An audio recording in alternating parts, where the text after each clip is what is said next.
এটা আমার আরও একটি নতুন ভ্যারাইটি। তো এটা রোপণ করছিলাম গত 42 দিন আগে। তো এটা এখন শেপ দেওয়ার কাজ চলছে। তো এরই ভিতরে এই গাছটাই কয়েক থোকা ফুল আসছিল। তো ফুলগুলো আমি ভেঙে দিছিলাম, এখন ওই যে কিছু ফুল আছে। তো আজ আমি এই গাছটার শেপ দিব। শেপ দেওয়াটা আঙুর গাছের জন্য খুবই গুরুত্বপূর্ণ।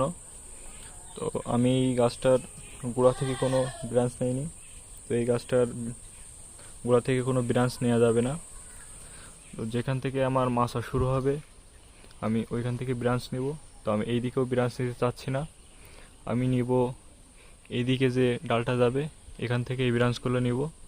তো এই সাইড ব্রাঞ্চগুলো আমি এখন সব কেটে দিব। আর চারা গাছে কোনোভাবে ফুল রাখা যাবে না, ফুল রাখলে গাছের গ্রোথ নষ্ট হয়ে যাবে। তো এখন আমি সব সাইড ব্রাঞ্চগুলো কেটে দেব।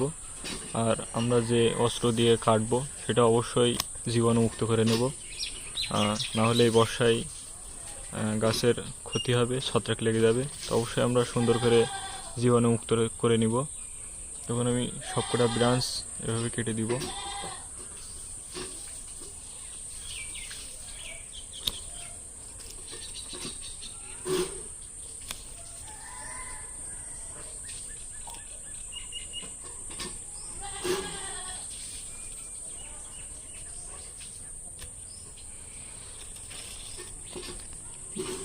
এগুলো কাটার পরে আমরা কপার জাতীয় ছত্রাকনাশক একটু পেস্ট করে নিব।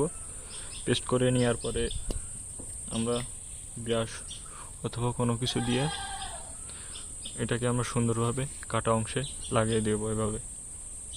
এতে করে ছত্রাকের কোনো আক্রমণ হওয়ার কোনো চান্স থাকবে না।